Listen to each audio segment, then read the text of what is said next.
Hey guys, Helen here, and this is English in Details. Today we're gonna talk about slang. But first of all, why do people use slang? To answer this question, I'm gonna give you two sentences with the same meaning. In the first sentence, I will use neutral language, and in the second one, I will use slang.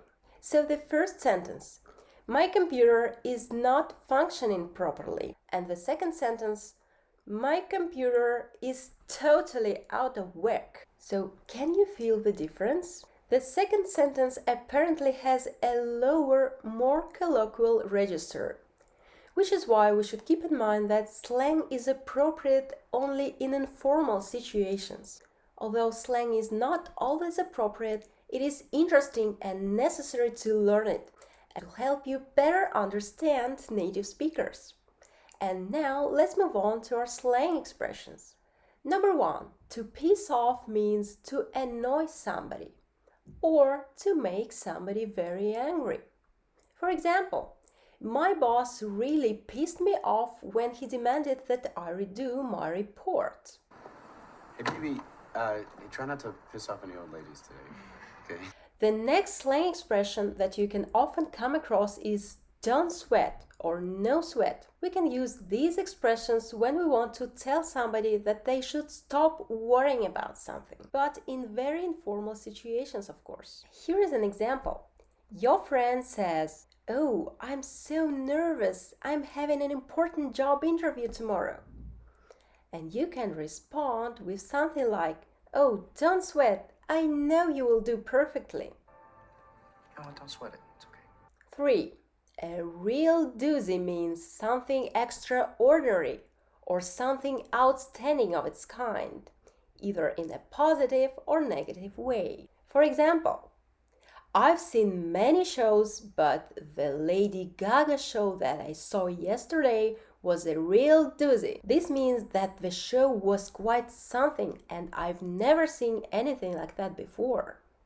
It's gonna be a real doozy. If you want to use this expression in a negative sense, I'll give you another example. So you can say, this test was a real doozy, which means that your exam was unusually difficult. 4.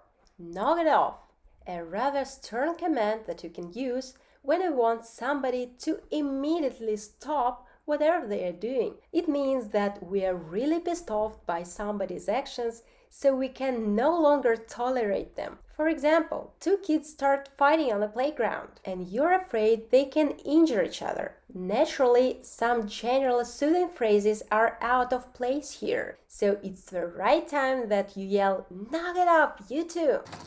Knock it off, you little monsters. 5. To bug is another slang word that is used in the meaning of to bother or irritate someone, to pester someone. For instance, I told the salesman that we don't need the products he's selling, but he keeps bugging me with his phone calls. Stop bugging me. To snitch means to tell on somebody. In other words, to inform against someone to a figure of authority, like telling the teacher on a student who has done something bad, or telling the police of a wrongdoer. I'll put everything back in the right order every day, and I won't snitch. Here is an example. Paulo came to America as a tourist and then decided to stay illegally. To Paulo's misfortune, somebody has snitched to the immigration department, and now he's facing deportation. 7. To cut someone's slack means to be less strict with someone. In other words, if you cut someone's slack, it means that you start being more lenient with someone and provide them with some latitude. For example, you can say, "Cut him some slack. He's new to the company." Go get the pumpkin. We'll cut you some slack. Once they have learned slang, English learners tend to use it right away because it sounds so cool. Yet slang is appropriate in very informal language situations, so you should use it very cautiously. Thanks for watching this video. If you like it, please give it a thumbs up and subscribe to my channel. See you soon. Bye bye.